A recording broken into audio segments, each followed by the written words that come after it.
En el 2003, Colombia estuvo cerca de romper la Matrix en el fútbol internacional.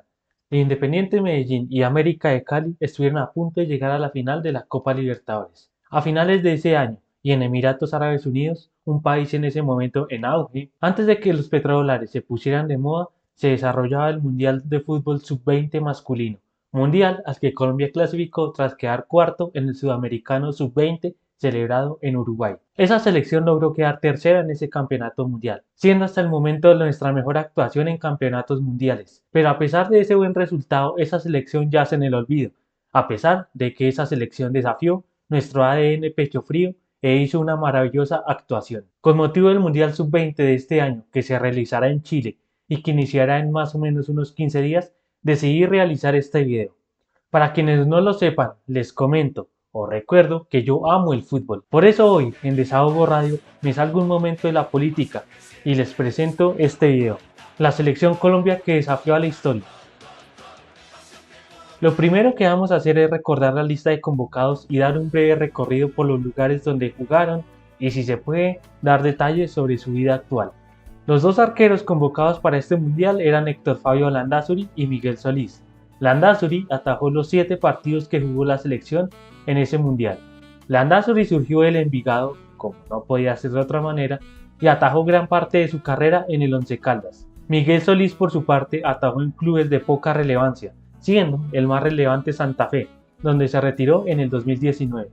Los defensores para este mundial eran 5 o 6, depende de la manera en que quieran mirarlo, ya van a ver por qué.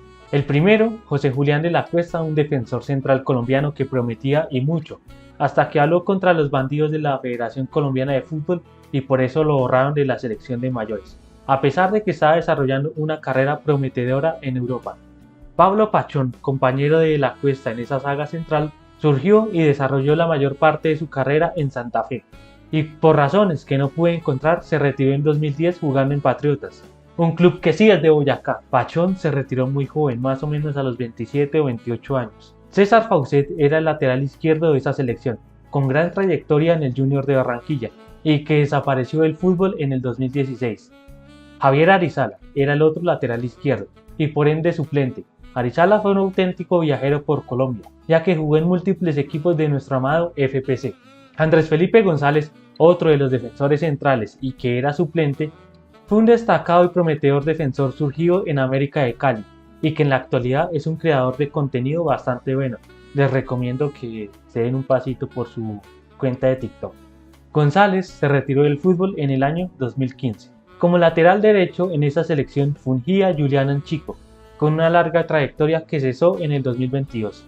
Fue figura en clubes como Tolima y Santa Fe. Anchico era una especie de entre centrocampista y lateral derecho. Por eso, a pesar de que la FIFA lo muestra inscrito como centrocampista, yo decido ponerlo en este video como lateral derecho. ¿O será que Reinaldo Rueda era un adelantado a su tiempo y era de los primeros que ponía a los laterales derechos a jugar en el centro del campo? Mediocampistas. En esta parte del campo hay muchos viejos conocidos de nuestro fútbol colombiano. Empecemos con el inoxidable Abel Aguilar, que siempre fue jugador de selección, porque la verdad jugó en varios equipos de medio pelo, aunque con la salvedad de que jugó en clubes de Francia, Italia y España. Un dato de color sobre Aguilar es que en sus inicios jugaba más adelantado, es decir, casi como una especie de volante 10. Aguilar, por cierto, jugó los 7 partidos de ese mundial. El otro volante 10 era Harrison Otálvaro, un prometedor volante que junto con Aguilar llegaron jóvenes a esta selección. Y lo digo porque pudieron, por ejemplo, jugar el Mundial Sub-20 de 2005, es decir, 2 años después de este. O sea, jugaron este mundial con 17 años. Otálvaro fue suplente en este mundial, donde solo jugó un partido. Otálvaro jugó en los 3 equipos más importantes de nuestro FPC y en varios clubes de ligas como la boliviana y la catarí. Actualmente dirige las inferiores del América de Cali. En la posición de volante mixto y también como titular jugaba Jaime Castrillón, recordado canterano del Independiente Medellín y con trayectoria internacional principalmente en clubes de Estados Unidos. De Castrillón desconozco su ocupación actual. En el siguiente nombre quizás me trae un poco, y es Abimilet Rivas. No le recuerdo mucho, sin embargo Transfermarkt afirma que podía jugar como volante 5 o como lateral derecho, y tuvo recorrido en muchos equipos del FPC, tantos que podríamos llenar muchas páginas. y también jugó en un par de equipos de España. Freddy Guarín es otro viejo conocido que estuvo en este mundial. Sobre él podemos decir que fue un jugador de equipo más no de selección, donde siempre se mandaba alguna cagada. La gente aquí lo menosprecia, pero se les olvida que el tipo fue ídolo en el Porto, capitán del Inter de Milán, y que Basile Bocca lo amaba. Era habitual titular en esta selección, donde también llegó con 17 años. Es recordado jocosamente por su relación con la modelo Sara Uribe. Javier Araujo, recordado por un penal que pateó como el orto contra Pesuti jugando para la Equidad y en una final, era un volante por izquierda, surgido del Once Caldas y que también jugó en muchos equipos de nuestro rentado nacional. Por último, el gran Magnelli Torres, volante 10 con excelsa calidad, recordado por su paso por Colo-Colo, Cúcuta y Nacional. En la panadería se cansó de ganar títulos, aunque su calidad le hizo ganarse el respeto de los futboleros. Fue un habitual de la selección Colombia de mayores hasta que Pekerman lo borró. A Magnelli le quedó faltando el Mundial de Mayores definitivamente. También jugó en muchos otros equipos de medio pelo. Magnelli Torres en ese mundial jugó 5 partidos. Los atacantes de nuestra selección en ese mundial fueron Erickson Perea, la eterna promesa que nunca fue, al cual yo siempre consideré un jugador sobrevalorado producto de la buena prensa de Atlético Nacional. A pesar de ello, fue habitual en la selección de mayores e incluso jugó en equipos de Francia y Brasil. Se retiró en el 2016 jugando en América de Cali, y de este también desconozco su ocupación actual. Erwin Carrillo, conocido como el Alpinito, fue un jugador destacado sobre todo en Unión Magdalena, donde tuvo varias etapas y se cansó de hacer goles. Es canterano del Cali. En ese mundial jugó 6 partidos y a lo largo de su carrera jugó en ligas tan exóticas como la de Malasia. Jaime Ruiz, conocido como el Tanque, hizo una cantidad decente de goles jugando en la Liga de Bélgica, en varios equipos de mediopelo o del ascenso. En la selección de mayores evidentemente nunca lo voltearon a ver y se retiró en el ostracismo en el 2015, según Transfermarkt. Jaime Ruiz debutó en el Deportes Quindío y en ese mundial jugó un partido. Óscar Briceño, uno de los hermanos Corioto, surgió del Deportes Tolima y jugó en demasiados clubes de Colombia Oriental y se retiró en 2016. En ese mundial jugó 2 partidos entrando desde el banco, no marcó goles y fue otro de los jovencitos que a la postre pudieron jugar con la selección sub-20 del 2005. Terminando la nómina de convocados tenemos a Víctor Hugo Montaño, surgido en Millonarios, club al cual casi que no mencionamos en este video, ya que aportar jugadores a Selecciones Colombia parece no ser lo suyo. En Montpellier y Rennes hizo una cantidad decente de goles. De ahí volvió a Colombia, a Once Caldas por un tiempo. Luego jugó en la todopoderosa Liga Salvadoreña hasta que puso fin a su carrera jugando en Orso Marzo. En ese mundial marcó 2 goles claves y fue titular en 6 partidos. Y para cerrar debemos hablar del DT, que era Reinaldo Rueda. De hecho, la buena actuación en este mundial es la que lo lleva a dirigir la selección de mayores en 2004. Rueda dirigió a Colombia durante la Copa América del 2004 y estuvo a punto de llevar a Colombia al Mundial de Alemania 2006, cuando en ese momento Colombia tenía jugadores muy discretos, lo cual deja el facto de que su primera etapa en la selección con jugadores es buena y su salida en esa etapa fue injusta. Años después volvería a la selección de mayores y entre él y Duván Zapata nos dejaron afuera del Mundial de Qatar, teniendo una nómina muy decente. En Ecuador y Honduras es ídolo, ya que dirigió a esas selecciones en 2 mundiales. En varios clubes también es respetado, ya que por ejemplo se destaca su título de Libertadores con Atlético Nacional. Actualmente dirige por segunda vez a la selección de Honduras. Ahora veremos los resultados, rivales y goles de Colombia en ese mundial. El primer partido de la selección fue contra Egipto, partido que terminó igualado 0-0. En el segundo partido Colombia goleó a Japón 4-1.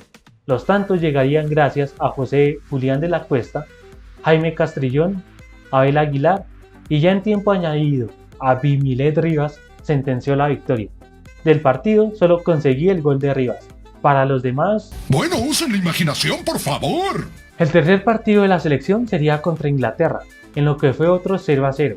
Como dato de color, el arquero suplente de Inglaterra era Ross Tarnford. Este arquero años después sería arquero del Chelsea, y como no podía ser de otra manera, fue un eterno suplente de Peter Cech. En aquella selección de Inglaterra también estaba James Milner, aunque no jugó contra los nuestros. En octavos de final nuestro rival era Irlanda, partido que hasta el minuto 85 iba ganando Colombia por 2-0, pero fiel a nuestra tradición de no saber manejar un resultado favorable, en el minuto 85 Doyle marca el 2-1 y al 90 McCarthy marcaría el 2-2. De este modo Colombia tuvo que jugar el tiempo suplementario, donde el alpinito Carrillo al minuto 108 marcaría el gol de oro que le dio a Colombia el pase a cuartos de final. En cuartos de final nos mediríamos a la selección local, un hueso duro de roer, ya que nos enfrentábamos a Emiratos Árabes Unidos. La selección local era claramente ayudada por los árbitros, y si no me creen, veamos el gol de Colombia. Vean cómo este jugador colombiano es derribado cuando el rival claramente no fue al balón. Emiratos Árabes Unidos avanza, pero Pablo Pachón anticipa al delantero y mete un pase largo para que Víctor Hugo Montaño defina y marque el único gol del partido. De este modo Colombia pasaba a semifinales, donde lo esperaba España.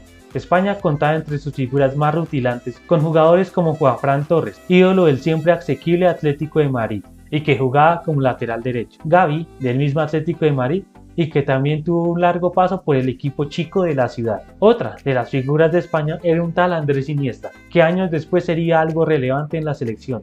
Y es justamente Iniesta el que de penal, y al minuto 86, marca el 1-0 con el que nos mandaron a jugar el tercer puesto. ¡Ay, de puta! El tercer puesto nos tocaría contra Argentina.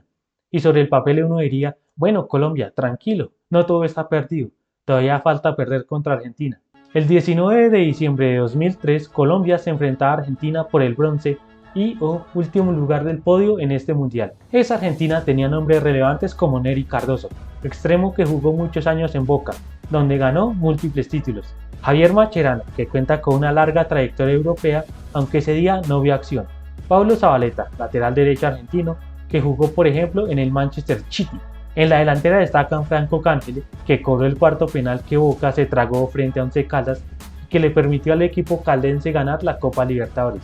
Él, junto a Carlos Tevez, del que se puede decir que también llegó a ser relevante, eran suplentes en esta selección argentina, ya que los titulares eran Fernando Cabenagui, ídolo de River y con una trayectoria también decente en Europa, y un tal Germán Herrera, al que si lo conocen, denle un saludo. Ese día Colombia metió el primer gol gracias a Erwin Carrillo al minuto 16.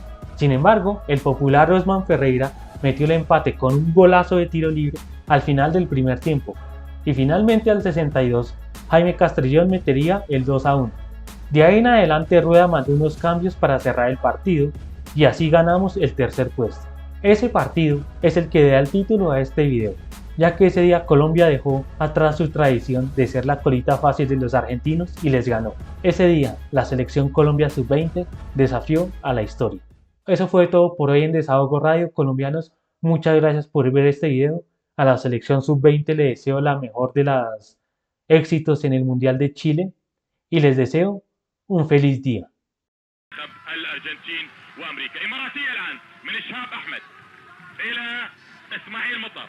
تنشال من امام اسماعيل، نخلي بالنا من المرتدات يا شباب، فعلا خطيره وكره طويله، والهدف الاول في المباراه للمنتخب الكولومبي. الهدف الاول في المباراه للمنتخب الكولومبي بيسجله فعلا.